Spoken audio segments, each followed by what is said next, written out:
Of all the basic instincts of the human being is the drive of one towards betterment. That is why you always get driven towards betterment in the form of money. No matter how much money you own, you always want more. Given that, many fraudsters take benefit of it and lure other people to invest their money to generate more wealth. There are many stories that are related to major frauds committed in the world. One of these unbelievable and fascinating stories is the Ponzi scheme, which was brought to the world of investment by a con artist named Charles Ponzi. With millions of dollars in hand, people were still begging him to take their money. Charles Ponzi used his genius to bring disaster to the lives of many innocent people in the world. According to a study, in 1920, he stole approximately $15 million in 8 months from his investors. This scheme surely made him rich, but at the cost of the hard-earned money of many people. The scheme still shocks the world, and the impact of the scam on the world was so powerful that this kind of scam was named after him. That is Ponzi scheme. In this video, we are going to give you an overview of the shocking truth and complete untold story about this great scam in the history of the financial arena. Stay tuned till the end, as we are going to give you some unbelievable facts about this infamous fraudster that nobody ever told you before. So, without further ado, let's get started. Background. Experts say that every criminal has a past that must be looked into to get into the mind of the criminal himself. What motive do you think intrigued Ponzi to commit the biggest fraud in history? Did he have a troubling and financially hard childhood? Was it actually the case? What was the trigger behind his motive actually? Let's have a look. Charles Ponzi was born in Italy on March 3, 1882. He was born to a well-to-do family where his father, who was a postman, worked hard to give them financial comfort.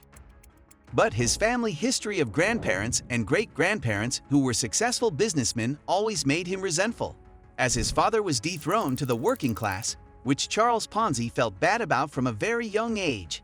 He was always envious of the great past of his ancestors who used to run merchandise, public offices, and successful businesses. Charles Ponzi always felt bad about his life and wanted to attain the leisures that the business class has. He felt that it is unjust to bear the burden of the failing fortunes of his family on his shoulders. This feeling and envy of his ancestors generated bitterness and frustration in him, which became his motive to bring back the legacy of his great family history and become rich quickly and rich again. Education. Do you think Ponzi graduated college? Did he also have a 9-to-5 job at some point in his life? Well, let's look at it. Charles Ponzi's mother always wanted his son to get a good education. Given that, his mother had her heart for Ponzi to use the money that he inherited after his father's death to go to a prestigious college to get an education. But Ponzi had different plans. Instead of attending classes, he used the money to spend on luxuries to live a life equivalent to his rich fellows. He used the money to live up to the latest fashion in clothing, dining at expensive restaurants, gambling at the casinos, and attending theaters and opera houses. Soon after, his bank balance started to shrink at a fast pace and he ran out of money. As a result, his chances of getting graduated to get a college degree became menial. His uncle offered him a position as a clerk, but he could not picture himself as a person who could work in a 9-to-5 job. He became broke, and the pressures of an empty wallet, no college degree, and no future in sight kept mounting on him. Finally, he decided to move to the United States to get on his get-rich-quick journey. Time in the States. What happens when a broke young man moves to a new country with the cutthroat competition with no money in hand? He obviously has to work for menial labor to bear his expenses with no friends or relatives to extend their helping hands. That is what Charles Ponzi did when he arrived in the United States in 1903.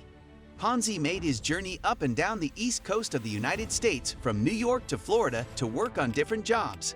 He used to work as a dishwasher, factory worker, clerk, waiter, sign painter, salesman, and many other odd jobs. Oftentimes, he was either fired for cheating or simply left the job. Sometimes, he even had to sleep in parks. He even went to extreme measures of stealing and begging for money to fill his empty stomach. To relive the memories of his good old past, He used to spend the hard-earned money on the big night out or a weekend vacation. This reality check or a wake-up call was far, far away from the life that he pictured for himself in his good old days. Migrating to Canada. After having a cruel experience of living on the streets and working for minimum labor, Charles Ponzi moved to Montreal in 1907 with an expectation of a warm welcome in the country. He started working as a clerk in a bank named Banco Zarossi, which used to serve Italian immigrants. Keep it noted that it was the same kind of job that Ponzi rejected in Rome, where he thought that the job is not up to his expectations. The experience was good for him at the start, but it turned out to be a nightmare for him when he came to know that his boss, Luigi Zarossi, was a con man like he was to become in the future. Zarossi used the age-old scheme of robbing Peter to pay Paul to commit fraud. Soon after, authorities started to investigate the case. Consequently, Zarossi fled to Mexico after taking the maximum amount of money of his clients that he could carry. The first jail time. After his boss fled to Mexico, Charles Ponzi did not want to take the burden on his shoulders and decided to move back to the United States. But before fleeing the country, he committed a foolish act of forging a $423 check to a company named Canadian Warehousing Company, so he did not have to start from zero in the United States.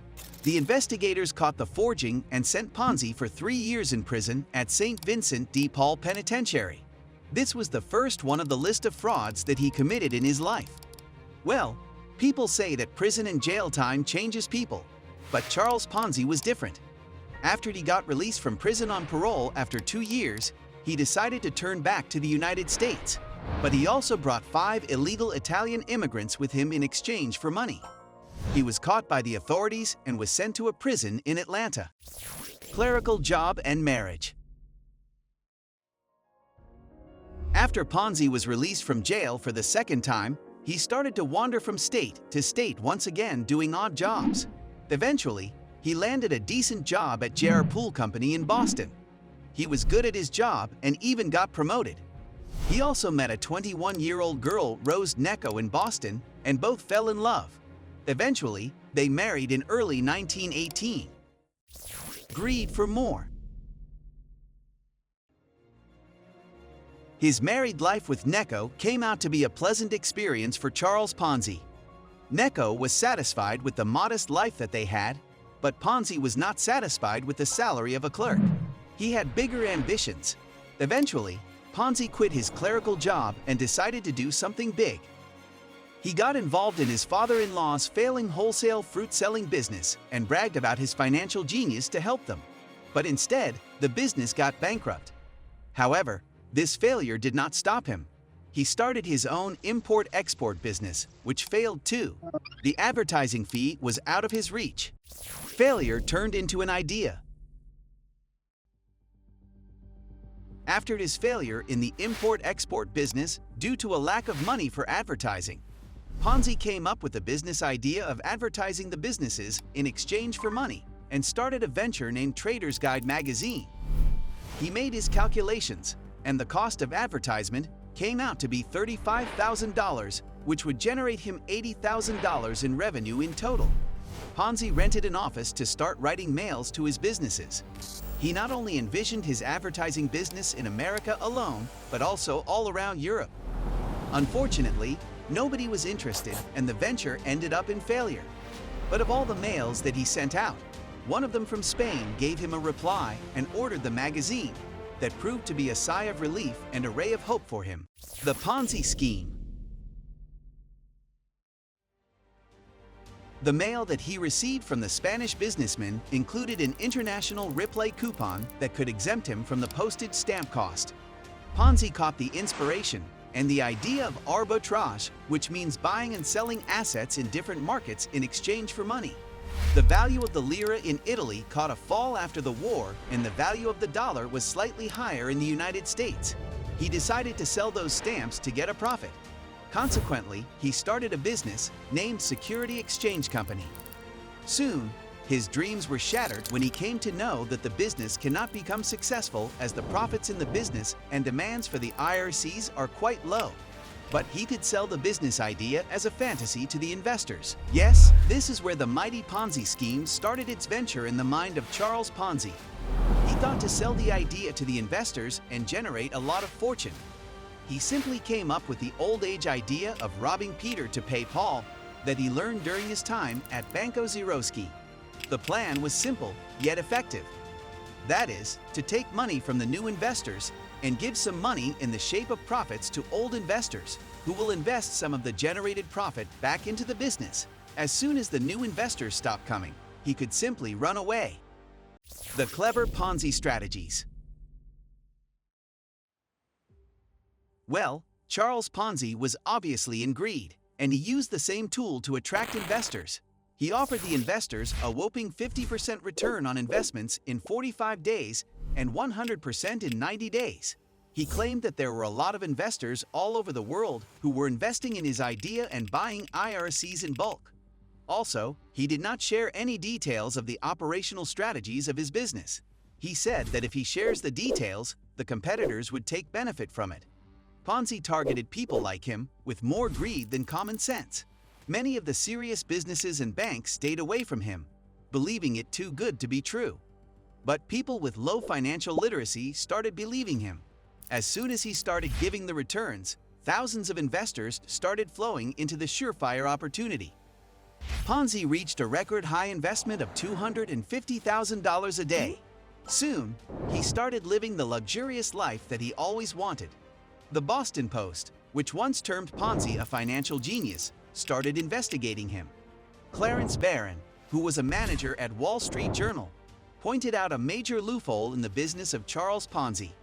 He said that there are only 27,000 IRCs in circulation all around the world, whereas Ponzi must have bought almost 160 million IRCs. The downfall.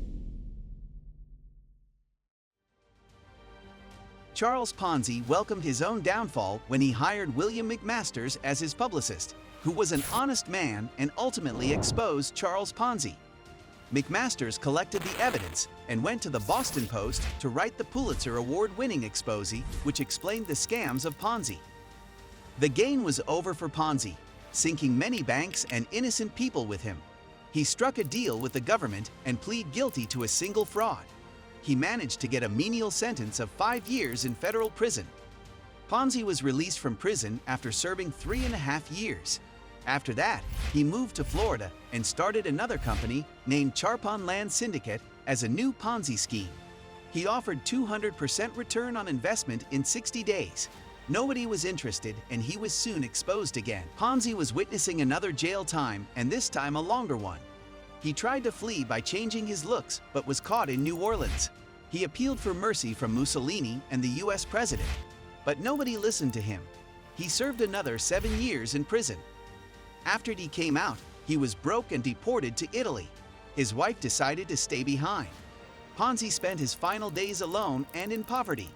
He died in Rio de Janeiro in 1949. This was the end of the biggest fraudster in history, who earned nothing but a life of shame and final days in ruins. So, what are your thoughts on Charles Ponzi and his scheme? Who is more to blame? The senseless investors or Ponzi himself? Do give us your feedback in the comments section. Don't forget to like, share, and subscribe to our channel for more entertaining videos. Thanks for watching.